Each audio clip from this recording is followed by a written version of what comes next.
it's Charisse again with a tip for you on filmmaking. So a lot of the time I'm going over what the crew can do to get job positions and things like that. But today I'm going to go over a little bit about, from a producer's point of view, how you can respect the crew and get just more valuable work. You know, a lot of people, if they're going in and they're new to the industry and they're learning, you know, they get it that the producer and all of that are learning and they're new. And one of the things, if you're not giving a lot of money or, you know, other benefits like good craft services or anything like that, sometimes it's very, very helpful to respect the crew, like in terms of, you know, basically having breaks on time, like lunch, you know, going over 15, 20, 30 minutes. It's not the best idea to do. I was on a set where it was low budget and they're like, oh, you're not union, we can go over 45 minutes. And literally I had to use the restroom, so I had been waiting for an hour and hoping to use the restroom.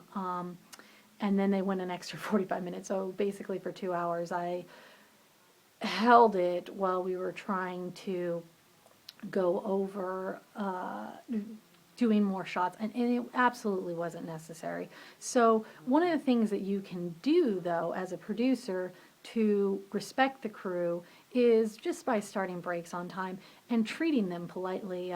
Saying please and thank you can really, really go a long way. And I understand that the assistant director isn't always the producer, but you know, even though he has the right to yell at the crew and tell everybody to be quiet and all of those other things, there are ADs that I know and producers that I know that take the time to actually talk to the crew and just treat them with respect, learn their names.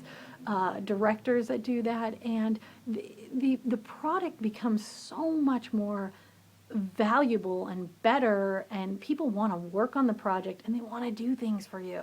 It's amazing when you just do a little thing like remembering someone's name, breaking on time, talking to people, helping them with their jobs. I mean, sometimes people are working with no budget and they're getting paid very little and they're doing their best to do everything for the director, and then the director just flips out or does something crazy or weird. And realistically, you know, there aren't people management courses out there, so it's really hard to understand that treating people well can go a very, very long way with your production. And I can guarantee you will get more people wanting to work for you and wanting to make the show go better, even if they're getting paid very little or nothing at all, which that's insane too, but people are doing it because they want the experience and they want to learn, and they don't want to be yelled at every time they make a mistake or anything like that.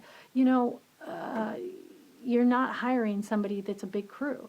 And if you were hiring someone that was a big crew and you treated them like that, you wouldn't have them. And that can actually jeopardize the production too by just firing people. Even if you get somebody that's better in on the job, they're just not as qualified as the person who's been working and putting their blood, sweat, and tears in during pre-production. So it's just a really good idea to do the best you can to respect people. I'm not saying do everything for them. I'm just saying respect. That's all. And this is Charisse, and thanks for kicking it with me.